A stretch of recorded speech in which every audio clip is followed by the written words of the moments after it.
how to change skin color in Roblox. So for us to get this done, I want you to head over to roblox.com homepage. So this is where we are going to do it. First things first, go ahead and click this three vertical lines here, and you should be able to see here avatar. So go ahead and click that in order for you to begin editing your avatar. So once we are here, we're just going to head over to head and body, and then you should be able to see here skin tone. So you can just go ahead and click that one, and then from here what you are going to do is simply choose any color of your choice, say for example like that. And yep, this is just one color for the entire body. However, if you want to change, say for example, just one part or different parts of body, go ahead and click the advanced.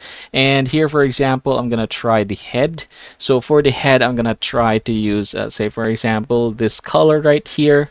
And then for say the torso, I'm gonna go ahead and choose something else, let's say white.